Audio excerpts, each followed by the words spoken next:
নাহিদ ইসলাম ওনার সঙ্গে দেখা করে এসে বলছেন নাহিদ ইসলাম কোনো স্পোক্স পারসন প্রেসিডেন্ট থেকে পর্যন্ত কেউ বলেছে উনি পদত্যাগ করতে চান। আমি যদি বলি এগুলো হলো গিয়ে এক ধরনের সিম্পেথি পাওয়ার জন্য একটা পদ্ধতি। কি এমন ঘটছে দেশে ওনাকে পদত্যাগ করতে হবে? ওনার পোর্টের টার্মিনাল লিজ দেওয়ার ক্ষেত্রে বিদেশিদের কাছে এটা নিয়ে আপত্তি তুলল আর্মি, করিডোর নিয়ে আপত্তি তুলল আর্মি, এবং ইশরাকের শপথ নিয়ে নাস্তানাবুদ হইল ওনার সরকার। তখন ওনার কাছে মনে হইল যে ওনার পদত্যাগ করতে হইতে পারে। তার মানে কি তাহলে উনি এই মিশনটা নিয়ে আসছিলেন। এখন যখন এই মিশনটা ওনার ফুলফিল না হচ্ছে তখন উনি মনে করছেন আমার থাকার কোনো প্রয়োজন নাই। উনি সবগুলি পলিটিক্যাল পার্টিকে রেখে নিজে এনসিপির গর্তে যে ঢুকে পড়ছেন। এই মুহূর্তে সিম্প্যাথি শিকার হয়ে গেছেন মানুষের কাছ থেকে। মানুষ তাকে উনি ভাবছেন যে আমি পদত্যাগ করবো শুনলে সবাই হই হই করে উঠবে, না না না আপনি যায়েন না, আপনি গেলে এই দেশটা ডুবে যাবে, এটা হবে। উনি বললেন তাহলে আমি থাকতে রাজি আছি যদি আপনারা আমার কথা শুনেন। উনি প্রথমবার এসে বলছিলেন ওনার কথা কি, ওনার কথা হলো আমি করিডোর দিব, ওনার কথা হলো আমি বন্দর দিব। আপনি একটা ভালো ইলেকশন দেন, সেটাও আপনি করতে পারবেন কিনা আমার সন্দেহ আছে। কারণ আপনি তো মানে যে ইলেকশনটা দিতে যাচ্ছেন এই ইলেকশনটা কতটুকু গ্রহণযোগ্য হবে আন্তর্জাতিকভাবে এটা নিয়ে কিন্তু আমার তারা কিন্তু বলতেছে এই কথাটাই যে এই যে একটা দলকে আপনি নিষিদ্ধ করে দিলেন, তো সেই দলে যারা বিপুল সংখ্যক সদস্য আছে অথবা যারা সমর্থক আছে তাদের জন্য আপনাকে ভোটে ইলেকশনে আপনি কি অপশন রাখছেন? এত পাওয়ারফুল কঞ্চি এত নড়াচড়া করে, বাস কিন্তু নড়ে না, কঞ্চি খেলে নড়াচড়া করে, এবং এই নড়াচড়া করলে তাদের এই সমস্যাটা হয়। এবং এদের বিশেষ করে শফিকুল আলমের সম্পর্কে একটা কথা বলি, ওনার একটা প্রবণতা হলো মানুষকে ছোট করে দেখানো। আমি তো মনে করি এই সরকারের উপদেষ্টা পরিষদের মধ্যে এই উপদেষ্টা পরিষদের কর্মকাণ্ডের মাধ্যমে সবচেয়ে বিতর্কিত কাজগুলি হয়েছে আসিফ মাহমুদ সজীব ভুঁইয়ার মাধ্যমে। তো এইগুলি বের হবে না, এই সংস্কার আমি মানিই না, এই আলিদিয়া যে সংস্কার আমি মানি না। সুপ্রিয় দর্শক, আরশাদ ফয়েজ ইউটিউব চ্যানেলে আপনাদেরকে স্বাগতম। ক্ষমতায় বসার 10 মাসের মধ্যেই পদত্যাগ নিয়ে বিবেচনা করছেন ডক্টর মোহাম্মদ ইউনূস। তিনি পদত্যাগ করবেন কিনা, করলেও কোন হতাশার জায়গা থেকে, নাকি হচ্ছে নিছকই সবকিছু নিয়ন্ত্রণ করার জন্যই তিনি পদত্যাগের এই বিষয়টি বিবেচনা করছেন, সেটি নিয়ে এবং সমসাময়িক রাজনৈতিক বিষয় নিয়ে আলাপ করার জন্যই আজকে আমাদের চ্যানেলের সাক্ষাৎকার পর্বে এসেছেন বর্তমান সময়ের জনপ্রিয় এবং সিনিয়র সাংবাদিক মাসুদ কামাল। আপনাকে আমাদের এই সাক্ষাৎকার পর্বে স্বাগতম এবং আপনি সময় দিয়েছেন এর জন্য আপনার প্রতি আমাদের কৃতজ্ঞতা। আপনি নিশ্চয়ই জেনেছেন ডক্টর মোহাম্মদ ইউনূস, প্রধান উপদেষ্টা ডক্টর মোহাম্মদ ইউনূস, যিনি পদত্যাগের বিষয়টি ভাবছেন এবং সমালোচকরা বলছেন যে হচ্ছে গত কিছুদিন ধরে সরকারের এক ধরনের জনবিচ্ছিন্নতা তৈরি হয়েছে এবং এটা নিয়ে সরকার সহানুভূতি আদায় করার চেষ্টার কৌশল হিসাবে এটা করছেন। আবার কেউ কেউ বলছেন বিএনপি এই সরকারের বিরুদ্ধে একটা অভিযোগ করে আসছে যে এই সরকার দীর্ঘ সময় ক্ষমতায় থাকতে চাচ্ছে, পদত্যাগের সেই বার্তাটা দিয়ে আসলে যে ক্ষমতায় থাকতে চাচ্ছে না সেটাও এক ধরনের মেসেজ বা এক ধরনের কথা বার্তা দেওয়ার চেষ্টা করা হচ্ছে। আপনি কি মনে করেন ডক্টর মোহাম্মদ ইউনূস পদত্যাগ করবেন? যদি করেন তাহলে এই যে একটা অভ্যুত্থান ঘটে গেল, এটা 9 মাসের একটু বেশি সময় গেল, এই সময়ের মধ্যে আসলে এমন পরিস্থিতি কিভাবে তৈরি হলো যে তার এই সিদ্ধান্তে বা এই বিবেচনাটি করতে হচ্ছে এবং এর জন্য দায়ী কারা, কি মনে করেন? শুনুন, প্রথমত কথা হলো যে উনি পদত্যাগ করতে চাচ্ছেন এটা আপনি কিভাবে নিশ্চিত হন?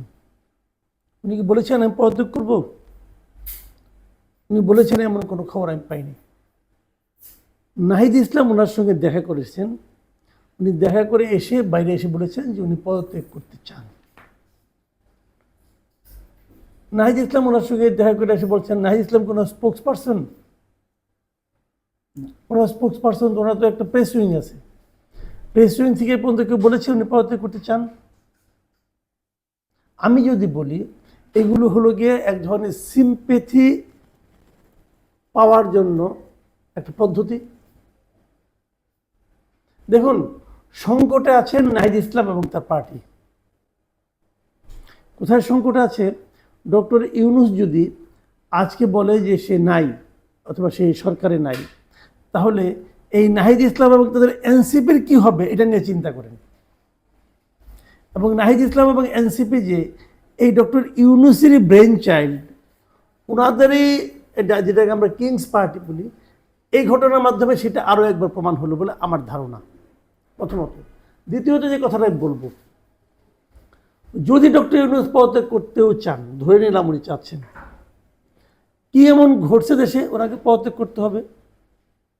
উনি গত 9 মাসে কোন কাজটা ভালোভাবে করতে পারছেন? আপনারা আমাকে দেখেন কোন কাজটা উনি অসাধারণভাবে করতে পারছেন। ওনার ব্যর্থতার কোনো শেষ নাই, এবং প্রতিটা ব্যর্থতার সঙ্গে সংস্কার নিয়ে আপত্তি হচ্ছে, সংস্কার নিয়ে ঝামেলা হচ্ছে। পলিটিক্যাল পার্টিগুলি বলছেন যে ওনারা এখানে গেলে উনি সময় দেন না, চা পানি খাওয়ায় বিদায় করেন, ওনার মতো উনি সংস্কার করেছেন, সমস্ত কিছু নিয়ে আলোচনা হচ্ছে। কিন্তু তারপরে উনি কিন্তু পলিটিক্যাল পার্টিগুলো ওনাকে কিন্তু সাপোর্ট দিয়ে গেছে। উনি কখনো পদত্যাগের কথা ভাবেন নাই। প্রত্যেকটা বিশ্ববিদ্যালয়ে শিক্ষকরা অপমানিত হচ্ছে ছাত্রদের কাছে। উনি নিজেও একজন শিক্ষক, ওনার একবারও মনে হয় না যে উনি পারতেছেন না, ওনার পদত্যাগ করা উচিত। জগন্নাথ কলেজের জগন্নাথ ইউনিভার্সিটির স্টুডেন্টরা বৃষ্টিতে ভিজলো, পানিতে ভিজলো, ওনার একবারও মনে হয় না যে ওনার পদত্যাগ করা উচিত, এই সমস্যার আমি সমাধান করতে পারতেছি না। মনে হয়েছে? হয় নাই। কখন মনে হলো? যখন নাকি ওনার পোর্টের টার্মিনাল লিজ দেওয়ার ক্ষেত্রে বিদেশিদের কাছে এটা নিয়ে আপত্তি তুলল আর্মি, করিডোর নিয়ে আপত্তি তুলল আর্মি, এবং ইশরাকের শপথ নিয়ে নাস্তানাবুদ হলো ওনার সরকার।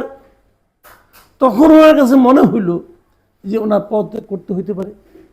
যদি উনি পদত্যাগ করার কথা আসলেই ভেবে থাকেন, আসলেই বলেছেন কিনা আমি কিন্তু জানি না, যদি ভেবে বলে থাকেন তাহলে ওনার এখন মনে হওয়ার কী কারণ? তার মানে কি তাহলে উনি এই মিশনটা নিয়ে আসছিলেন? এখন যখন এই মিশনটা ওনার ফুলফিল না হচ্ছে, তখন উনি মনে করছেন আমার থাকার কোনো প্রয়োজন নাই। ভাই এইগুলি বলে লাভ না। শুনেন, একটা কথা হলো কি জানেন, একটা প্রবাদ আছে, সেই প্রবাদটা হলো, সেই মানুষটা তত বেশি ভালো যার সম্পর্কে আপনি যত কম জানেন, যার সম্পর্কে সঙ্গে আপনার কোনো যোগাযোগ নাই, মেশামেশি নাই, সে লোকটা ভালো।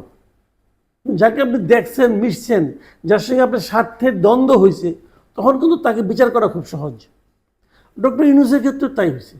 ডক্টর ইউনূস এতদিন গ্রামীণ ব্যাংকে ছিলেন, গ্রামীণ নিয়ে কাজ করতেন, গ্রামীণের লোকজনের কাছে উনি খুবই অজনপ্রিয় একজন লোক। আমি জানি এটা, আমি নিজে গ্রামীণ অনেক লোকের সঙ্গে আলাপ করেছি। গ্রামীণের লোকজন ওনাকে পছন্দ করেন না। কেন করেন না এটা নিয়ে আমার অনেক দিন সন্দেহ ছিল। এত ভালো একটা মানুষ, ওনাকে কেন পছন্দ করে না? সেই লোক যখন আমার দায়িত্ব নিয়ে আসলো, রাষ্ট্রের দায়িত্ব নিল, তখন আমরা বুঝতে পারলাম যে ওনার দক্ষতাটা কেমন, ওনার মন মানসিকতাটা কেমন। ওনার দক্ষতা নাই, উনি দক্ষ ব্যক্তি নন।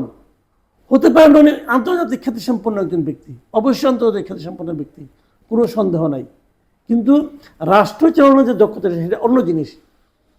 এবং এটার ক্ষেত্রে উনি সবার সঙ্গে মিলেমিশে এই কাজটা করতে পারেন নাই। উনি পলিটিক্যাল পার্টিগুলিকে ওনার গুড বুকে নিতে পারেন নাই। পলিটিক্যাল পার্টিগুলো ওনার উপর আস্থা রাখে না তো এখন আর। এই সরকারের সবচেয়ে বড় শক্তি ছিল পলিটিক্যাল পার্টিগুলো, কারণ সবগুলি পলিটিক্যাল পার্টি ওনাকে সাপোর্ট করছে। উনি সবগুলি পলিটিক্যাল পার্টিকে রেখে নিজে এনসিপির গর্তে যে ঢুকে পড়ছেন, এবং উনি এনসিপি যার কোনো জনসমর্থন নাই। দেখেন না এখানে নির্বাচন কমিশনের সামনে তারা যায় যে একটা বিদ্রোহ করলো, অমুক করলো, তমুক করলো, বিক্ষোভ করলো, কয়জন লোক হয়েছিল? পয়লা বৈশাখ অনুষ্ঠানে কয়জন লোক হয়েছিল? এদের কোনো গ্রহণযোগ্যতা নেই বাংলাদেশে এই মুহূর্তে। ওই হইচই করা ছাড়া আর মব করা ছাড়া এদের আর কোনো যোগ্যতা এখন পর্যন্ত প্রমাণিত হয় নাই। কিন্তু সেটা হলো তার পার্টি হয়ে গেছে এখন, তাদের সঙ্গে তার এত যেভাবে নাহিদ ইসলাম কালকে তার সঙ্গে দেখা করতে গেল, ওভাবে কি মির্জা ফখরুল যাইতে পারতো না। কাজেই এইগুলো প্রমাণ করে যে ভাই বেসিক্যালি প্রথমত হয়তো উনি এই মুহূর্তে সিম্প্যাথি শিকার হয়ে গেছেন মানুষের কাছ থেকে। মানুষ তাকে উনি ভাবছেন যে আমি পদত্যাগ করবো, শুনলে সবাই বোধহয় হই হই করে না না না আপনি যায়েন না, আপনি গেলে এই দেশটা ডুবে যাবে, এটা হবে। উনি বললেন তাহলে আমি থাকতে রাজি আছি যদি আপনারা আমার কথা শুনেন। উনি প্রথমবার এসে বলছিলেন ওনার কথা হলো আমি করিডোর দিব, ওনার কথা হলো আমি বন্দর দিব। এইগুলি কোনো কথা না, অনেক কিছু করলেই হয়। আমাদের বন্দর দেওয়ার পরিচালক তারা এফিসিয়েন্ট না, ওকে আপনি এফিসিয়েন্ট লোক নিয়ে আসেন। বিদেশিদেরকে দিতে হবে, আপনি ইন্টারন্যাশনাল টেন্ডার করছেন? কোন টেন্ডার আপনি করছেন? কোনো আন্তর্জাতিক টেন্ডার তো নাই। ওনার মনে হয়েছে এদেরকে দেওয়া উচিত, উনি দিয়ে দিবেন। কেন? তো এইগুলি বলে স্যাটেলাইট করবে, নিয়ে আসছে স্টারলিংকে, আইনে নিয়ে আবার ওই এলাকায় তার টাওয়ার বসাইতে হবে কেন? এগুলি অনেক রকম প্রশ্ন মানুষের মধ্যে আছে। এবং উনি ওনার এই প্রেস সেক্রেটারি বলেন ওনাদের নাকি সব কিছু করার ম্যান্ডেট আছে। ভালো কথা, ম্যান্ডেট থাকলে তো করতেই পারে, করুক। আমি একটু সেই প্রশ্নে আসবো একটু পরে। তো আপনার কি মনে হচ্ছে যে, ধরলাম যে আপনি বলতেছেন যে হচ্ছে আসলে তিনি পদত্যাগের সিদ্ধান্ত নিয়েছেন কিনা এটা আসলে এখন স্পষ্ট না, কিন্তু আমরা কালকেও একটা রিপোর্ট দেখেছি যে হচ্ছে উপদেষ্টা পরিষদের বৈঠকেও এটা নিয়ে কথা হয়েছে নাকি, যদিও রিপোর্টের সবকিছু সেরকম বিশ্বাসযোগ্যও না। এখন আপনার কি মনে হচ্ছে মানে তিনি যদি এই পরিস্থিতিটা সামাল দিতে চান তাহলে তার কি করণীয় আছে, এবং যদি তিনি পদত্যাগ করেই ফেলেন তাহলে বিকল্পটা কি? শুনেন, একটা কথা মাথায় রাখতে হবে। প্রথমত ওনার কাজটা কি? ওনার কাজ হলো যত দ্রুত সম্ভব একটা জনগণের পছন্দের একটা মানে দল অথবা গোষ্ঠীকে হাতে ক্ষমতা হস্তান্তর করা। জনগণ এখন কাকে পছন্দ করে এটা আপনি কেমনি করে বুঝবেন? উনি তো বলে যে ওনার সব জনগণ ওনাকে চায়। আগে বলে সব জনগণ ওনাকে নাকি ঈদের নামাজের সময় হাত মিলিয়ে লোকজন বলছিল আপনার 5 বছর চাই, এটা নাকি অনেকের বিশ্বাস হয়েছে। ঈদের নামাজের আমাদের দেশের জনসংখ্যা হলো আপনার 18 কোটি। ঈদের জামাতে গেছে 20-25 জন অথবা 50 জন অথবা 100 জন অথবা 1000 জন। তো ওটাতে আপনারা মাপতে পারবেন না এটাতে মাপতে। কাজে বিষয়টা তো অনেক বড়। জনগণের মতামতটা বোঝার একমাত্র উপায় হলো ইলেকশন। আপনি একটা ভালো ইলেকশন দেন, সেটাও আপনি করতে পারবেন কিনা আমার সন্দেহ আছে। কারণ আপনি তো মানে যে ইলেকশনটা দিতে যাচ্ছেন এই ইলেকশনটা কতটুকু গ্রহণযোগ্য হবে আন্তর্জাতিকভাবে এটা নিয়ে কিন্তু আমার সন্দেহ আছে। কেন আমি বলি আপনাকে, দেখেন এরই মধ্যে অ্যামনেস্টির একটা রিপোর্ট আমরা গতকাল কিন্তু দেখলাম, তারা কিন্তু বলতেছে এই কথাটাই যে এই যে একটা দলকে আপনি নিষিদ্ধ করে দিলেন, তো সেই দলে যারা বিপুল সংখ্যক সদস্য আছে অথবা যারা সমর্থক আছে তাদের জন্য আপনাকে ভোটে ইলেকশনে আপনি কি অপশন রাখছেন? তারা যাকে ভোট দিতে চায় সে কি ওখানে আছে? ব্যালট পেপারে তার নাম থাকবে না। তাহলে এটা কিভাবে সকলের কাছে গ্রহণযোগ্য ইলেকশন হবে? এই সমস্ত প্রশ্ন আগামীতে উঠবে। কাজে আপনারা যেটা করতেছেন সেটা সকলের কাছে গ্রহণযোগ্য নির্বাচনের জন্য খুব প্রয়োজনীয়, এটা তো আমি মনে করি না। কাজে আলটিমেটলি আপনি কি করবেন? আপনার এই লক্ষ্যগুলো আপনাকে অর্জনের জন্য আপনাকে কাজ করতে হবে। এখন আমি মনে করি এই মুহূর্তে যা হবার হয়েছে ওগুলোতে আমি আর ব্যাক করাতে পারবো কিনা জানি না, কিন্তু যে অবস্থা এখন আছে এই অবস্থায় নির্বাচনই হচ্ছে সবচেয়ে গ্রহণযোগ্য সমাধান। দেখেন সিম্পল একটা ঘটনা, ইশরাকের শপথ নিয়ে যা হইল, কেন তাকে আপনি কেন শপথ করতে দিবেন না? কারণ ইশরাকের এটা যদি অন্যায় হয়, হ্যাঁ আমি কিন্তু ইশরাকেরটাকে খুব, ইশরাকরা তো এই নির্বাচনকে অবৈধ নির্বাচন বলছি। এখন অবৈধ নির্বাচনে আবার বৈধ এই হয় কি বিজয় হয় কীভাবে, এটা নিয়ে আলোচনা হতে পারে। কিন্তু ইশরাক তো মামলা করেছিল, এটা মামলার রায়, তো এটা আদালতের রায়। আচ্ছা এই আদালতের রায় যদি ঠিক না হয় তাহলে ডক্টর শাহাদাতকে আপনার চট্টগ্রামে কীভাবে দিলেন? দেখেন যে আদেশের বলে সকল সিটি কর্পোরেশনের মেয়রকে অপসারণ করা হয়েছে, সে আদেশটা হয়েছিল অগাস্ট মাসের 19 তারিখে, 19 অথবা 17 এরকম হবে অগাস্টে। সকল সিটি কর্পোরেশন মেয়র কি করে তার 1 মাস 21 দিন পরে, হ্যাঁ 19 তারিখে 1 মাস 21 দিন পরে অক্টোবর মাসে যায় না আপনার রায় হয়েছে যে ডক্টর শাহাদাত ওই নির্বাচনে জিতছে। কিন্তু জিতলে কি হবে? তখন তো ওই অপসারণই করা হয়েছে, তখন আবার যায় না, তারও কয়েকদিন পরে যায় না, 7 দিন না 10 দিন পরে যায় না, নতুন প্রজ্ঞাপন দেওয়া হয়েছে যে আগের যে প্রজ্ঞাপনে 12টা সিটি কর্পোরেশনের মেয়রকে অপসারণ করা হয়েছিল ওইখান থেকে 11টা করছে। চট্টগ্রামকে আবার বাতিল করে দিচ্ছে, মানে বাদ রাখছে। কেন আপনি বাদ রাখলেন? আদালত ওই রায়টাকে এস্টাবলিশ করার জন্য যে ওটা তারা বসাবো, এবং সেটা পরে প্রজ্ঞাপন দিয়ে বাতিল করে দিয়া তারপরে আপনি তাকে ওখানে মেয়র বানাইলেন। যদি এটা আপনি করতে পারেন তাহলে ইশাকের ক্ষেত্রে করতে পারবেন না কেন? এক বাজার তো 2 ভাও হবে না ভাই। যে সিস্টেমে আপনি ডাক্তার শাহাদাতকে মেয়র বানাইলেন সেই একই সিস্টেম যদি ইশাক চায় তাহলে হবে না কেন? এক দেশে তো 2 আইন হবে না। তা আপনি করলেন তো এটা ভাই, করে কি হলো? আদালতের কাছে যাকে থাপ্পড় খাইলেন। এইগুলো হলো কি অনভিজ্ঞতা। অনভিজ্ঞ একজন লোককে এই মন্ত্রণালয়ের দায়িত্ব দেওয়া হয়েছে, তার অনভিজ্ঞতা এবং গোয়ার্তুমির কারণে আজকে সরকার এইভাবে বেইজ্জতি হলো। এখন এই বেইজ্জতিকে যদি ডক্টর ইউনূস নিজের বেইজ্জতি হিসেবে গ্রহণ করেন তাহলে তার সমস্যা, এটা তো আমাদের সমস্যা না। কাজেই এই সময়ে সবচেয়ে যেটা মানে গ্রহণযোগ্য যেটাই, প্রত্যেকটা পলিটিক্যাল পার্টিকে ওনার বিশ্বাসে আস্থায় নিতে হবে এবং পলিটিক্যাল পার্টিগুলো যেন ওনাকে আস্থায় নেয় এবং তার একমাত্র উপায় হচ্ছে নির্বাচন দিয়ে দেওয়া। সংস্কার যতটুকু হয়েছে এই সংস্কার এরা করতে পারবে না, পারবে না এই কারণে যে সমস্ত লোককে নিয়ে সংস্কারের কমিশন করছি, এই কমিশনও তো ঠিক হয় নাই। এখানে তো কোনো ভালো লোক নাই, এখানে কোনো যোগ্য লোক তো নাই, বিদেশ থেকে লোকে ভাড়া করে নিয়ে আসছেন আপনি, আইনে বলে তুমি সংস্কার করো। এখন সংস্কার কমিশন বলতে কোন লোকটাকে সবাই চিনে? সংস্কার কমিশনের ফেস কে? ডক্টর আলী রিয়াজ। তুই ডক্টর আলী রিয়াজের সংস্কার আমি মানবো কেন? সে তো আমার দেশকে ঘৃণা করে চলে গেছে আমেরিকাতে। সে আমার দেশে জন্ম, আমার দেশে কর্ম, আমার দেশে লেখাপড়া করছে, করে নিয়ে এসে এখন আমেরিকায় চলে গেছে ওই দেশকে সেবা করার জন্য, ওই দেশকে সার্ভিস দেওয়ার জন্য। তো তাকে দিয়ে আমি কি করবো? সে আমার সংস্কারে কি বুঝে? সে আমার পেইন বুঝবে? সে আমার দুঃখ বুঝবে? সে তো আমার দুঃখকে বুঝতো তো আমার সঙ্গে থাকতো। 30 বছর আগে সে চলে গেছে আমেরিকাতে, ওখানে যে আরামের জীবনযাপন করে আসছে আমাদেরকে জ্ঞান দেওয়ার জন্য, আমাদের কিভাবে চলতে হবে দেশ, এটা সে বলে দিবে? তো এইগুলি বের হবে না, এই সংস্কার আমি মানিই না, এই আলী রিয়াজের সংস্কার আমি মানি না। তারে বাদ দেন, তাই সে যাক, এই দেশের লোক সংস্কার করবে, তার আগ পর্যন্ত কোনো সংস্কার এখানে গ্রহণযোগ্য হবে না। যদি পদত্যাগ করেই ফেলেন কোনো বিকল্প? উনি যদি পদত্যাগ করেন তাহলে চলবে দেশ। উনি পদত্যাগ করবেন না, এক নম্বর কথা আমার ধারণা উনি করতে যাবেন না, উনি করবেন না। তারপরে যদি উনি পদত্যাগ করেন, আমি ওনাকে রিকোয়েস্ট করব যে ওনার উচিত হবে উনি থাকুন, যোগ্য কিছু লোককে নিয়ে উনি উপদেষ্টা মণ্ডলী গঠন করুন। আর যদি আমরা ডিসেম্বরে নির্বাচন, আমি ডিসেম্বরে নির্বাচনের কথা শুরু থেকে বলতেছি, আমি চাই নির্বাচন ডিসেম্বরে হোক এবং ডিসেম্বরে নির্বাচন হলে অক্টোবরের মধ্যে, সেপ্টেম্বর অক্টোবরের মধ্যে, আগামী 1-2 মাসের মধ্যে তফসিল ঘোষণা করতে হবে। তফসিল ঘোষণা করা মানে কি, শেষ 3 মাস আমি মনে করি তারা এই উপদেষ্টা মণ্ডলী রিসাফল করুক, যাদের নিয়ে বিতর্ক আছে, এখানে যারা দ্বৈত নাগরিক আছে এদেরকে সরাই দেওয়া হোক এবং এফিসিয়েন্ট লোককে দেওয়া উপদেষ্টা মণ্ডলী নতুন করে গঠন করে দ্রুততার সঙ্গে নির্বাচন করার ব্যবস্থা করা হোক। আর যে সমস্ত সংস্কার কমিটি যে পর্যন্ত কাজ হয়েছে এগুলিকে আর বাক্সবন্দি করে নতুন যে গভর্নমেন্ট আসবে তার হাতে হস্তান্তর করা হোক। আর এই যে আলী রিয়াজ, মনির হায়দার, এগুলিকে বিদায় করতে বলেন। এই সরকারের এরকম একটি হতাশাজনক পরিস্থিতিতে উপনীত হওয়ার ক্ষেত্রে প্রেস সচিব যিনি আছেন প্রধান উপদেষ্টা শফিকুল আলম, সব বিষয়ে তার কথা বলা, ঔদ্ধত্যপূর্ণ বক্তব্যের ভূমিকাকে অনেকে সমালোচনা করছেন।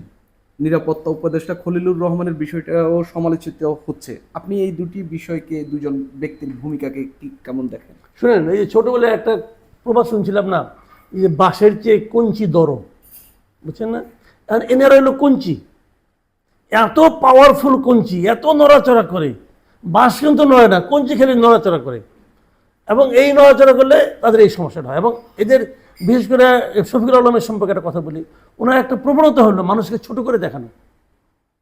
উনি অনেক জ্ঞানী হইতে পারেন, ওনার জ্ঞান নিয়ে আমার কোনো আপত্তি নাই, কিন্তু অন্যরা কিছু বোঝে না, অন্যরা কিছু জানে না, এই যে প্রবণতাটা, এই প্রবণতাটা খারাপ। এবং এই প্রবণতার কারণে বামপন্থীদের উনি বনসাই বলে ফেলান।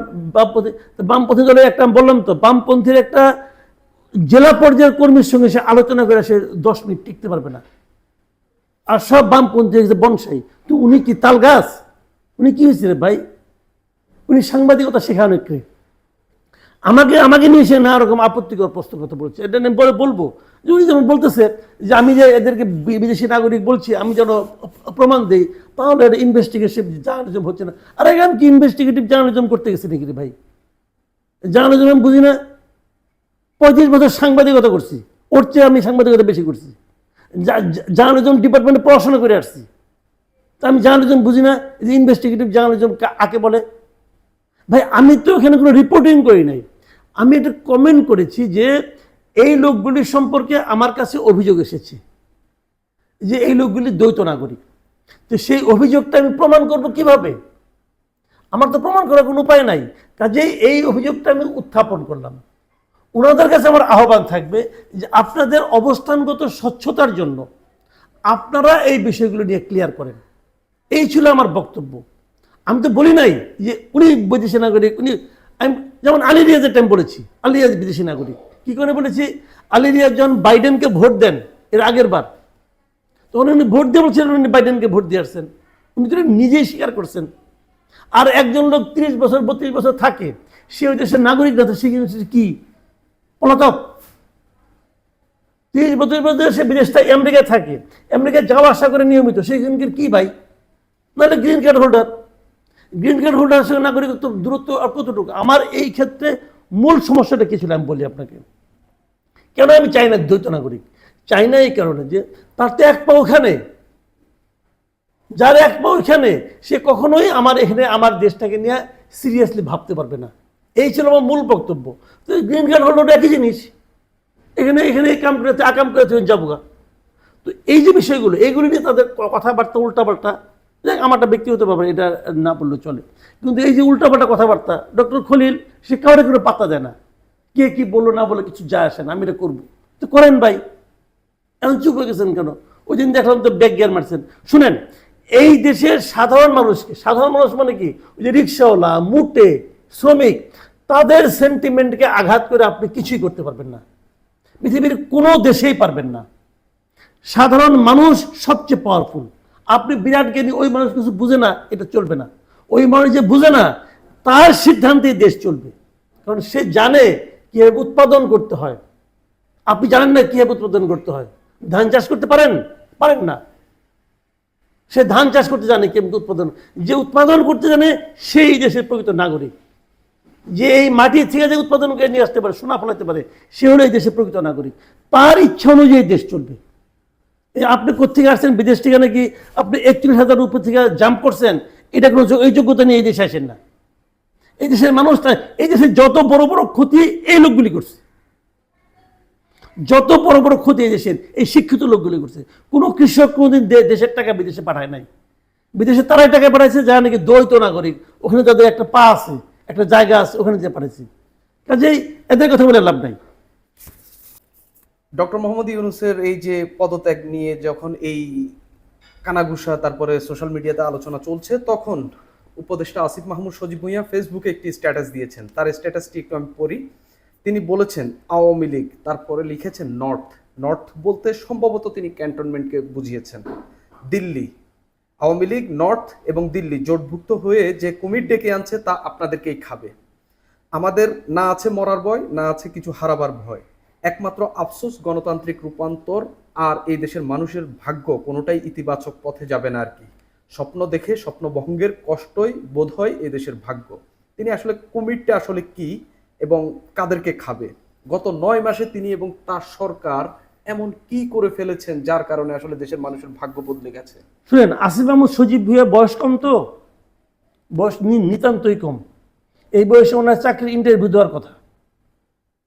তো এখন উনি এই সময়ে এক চিঠি দিয়ে ঢাকা উত্তরের মেয়রকে হবে লেখা পাঠায় যে এজাজ হলো গিয়া খুব যোগ্য লোক। আমি যদি ওনাকে প্রশ্ন করি, ওই যে এজাজকে যে উনি যে মেয়র বানাইছে, এটা কোন গণতান্ত্রিক প্রক্রিয়া বানাইছে? সে যে বলতেছে যে দেশ আর গণতন্ত্রের পথে হাঁটবে না, ইতিবাচক দিকে যাবে না, এটা কোন গণতন্ত্রের মধ্যে পড়লো রে ভাই? বুঝান তো আমাকে, আপনি আমাকে। উনি যে এজাজ করছে, উনি যে আদালতের রায় পাওয়া একজন লোককে শপথ নিতে দিচ্ছে না, এটা কোন গণতন্ত্রের মধ্যে পড়ে? আমি তো মনে করি এই সরকারের উপদেষ্টা পরিষদের মধ্যে, এই উপদেষ্টা পরিষদের কর্মকাণ্ডের মাধ্যমে সবচেয়ে বিতর্কিত কাজগুলি হয়েছে আসিফ মাহমুদ সজীব ভুঁইয়ার মাধ্যমে, সবচেয়ে বিতর্কিত। তার আফসোসে কি আসে যায়? এই সরকার চলে গেলে পর নতুন যখন গণতান্ত্রিক সরকার হবে, তখন সে হবে যে কোনো মানুষ, যে কোনো পাবলিক, সে তো কোনো চাকরিও পাবে না। মাঝখানে একটা নাটক করছিল না যে আপনার ওই কি নর্থ সাউথ ইউনিভার্সিটি এসে ভর্তি পরীক্ষা আসলো? জীবনে কোনদিন এরকম ভর্তি পরীক্ষা দেখছেন যে পুরো ক্লাসের মধ্যে একজন লোক বসে বসে পরীক্ষা দেয়? আপনি দেখছেন না। সে দেখাইছে। এই তো তার গণতন্ত্র, সে আমাদের গণতন্ত্র শেখায়। গণতন্ত্রের জন্য আন্দোলন কি জিনিস সেটা আমরা জানি ভাই। আপনি কি কাজ করেন? এরা মানে হয়েছে জানেন কি, যে এরাই আন্দোলন করছে, আমরাই সব করছি, আমিই করছি। আরে ভাই তুমি কি করছো তুমি জানি। শোনেন একটা গল্প বলি। কাজল লেখার গল্প শুনছেন? শুনেন নাই? কাজল লেখাকে বনবাসে পাঠানো হয় সুচ রাজকুমারের কাছে। সুচ রাজকুমার শুয়ে ময়রা পড়ে আসছিল, মানে অভিশাপ লেখা, তারা সারা শরীরের মধ্যে সুচ বিধানো। তাকে বলা হয়েছে, মানে জ্যোতিষ বলছে, বলছে সুখ পাখি, সে বলছে এই প্রত্যেকটা সুচ তোমাকে তুলতে হবে। তোলার পর যখন চোখের দুটো সুচ তুলবা তখন ওখানে একটা পাতার রস তুমি দিবা, তাহলে সে জেগে উঠবে এবং সে তোমাকে তার সঙ্গে তোমার সংসার হবে। তো সে দীর্ঘ সাধনা করে, দিনের পর দিন সাধনা করে সে তার শরীরে প্রত্যেকটা সুচ উঠাইছে। উঠানোর পর এখানে চোখের দুইটা বাকি আছে। সে মনে করছে আমি এখন যে একটু গোসলটা করে আসি, তখন চোখে তো আমাকে দেখবে, আমাকে ক্লান্ত দেখবে, ভালো লাগবে না। সে গেছে গোসল করতে। গোসল করার সময় ওখানে একজন লোক তার একটা মেয়েকে নিয়ে আসছে দাসী হিসেবে বিক্রি করার জন্য। তাকে সে নিজের হাতের কাকন দিয়ে দাসীটা কিনছে, নাম দিছে কাকন দাসী। কাকন দাসীকে সে বলছে আমি গোসল করে আসতেছি, তুমি ওই কুড়ে ঘরে যাও, ওখানে সুচ রাজকুমার শুয়ে আছে, ওর দেখে ভয় পাও না। তবে সব কাহিনী বলছি কি করতে হবে। কাকন দাসী যাই নিয়ে চোখের দুটো সুচ তুলছে, তুলে নিয়ে ওই চোখে পাতার রস দিছে, সে জায়গায় উঠছে। এখন তারপর সে কি বলে যে আমি তোমাকে বাঁচালাম, তুমি আমার বিয়ে করো। সে তাহলে বিয়ে করছে। যখন কাজল লেখা ফিরে আসছে তখন বলছি এটা কে? কই কি, এটা আমি দাসী হিসেবে কিনছি, এর নাম হলো কাকন দাসী। তাহলে কি হলো, দাসী হয়ে গেল রাজকন্যা, আর রাজকন্যা হয়ে গেল দাসী। কি কারণে? সে চোখের দুটো সুচ তুলছে। স্বৈরাচারের যে সুচ, এটা 14 বছর ধরে, 15 বছর ধরে এদেশে মানুষ তুলছে, এদেশে পলিটিক্যাল পার্টিগুলি তুলছে। আর এই ছাত্র কয়েকজন আর ওই চোখের দুটো সুচ তুলে আমিই করছি। সুচ কাঠটা কে তুলছে এটা জনগণ জানে, যারা কষ্ট করে তুলছে তারা জানে, এদেশের মানুষও জানে। ওই রাজাও পরে বুঝতে পারছিল যে কে রাজকন্যা আর কে দাসী, এরাও বুঝতে পারবে, কোনো সমস্যা নেই। তাহলে আজকে এই পর্যন্তই। আবারও নতুন কোনো সাক্ষাৎকার পর্বে আপনারা এই সাংবাদিক মাসুদ কামালকে দেখতে পাবেন। আজ এই পর্যন্তই।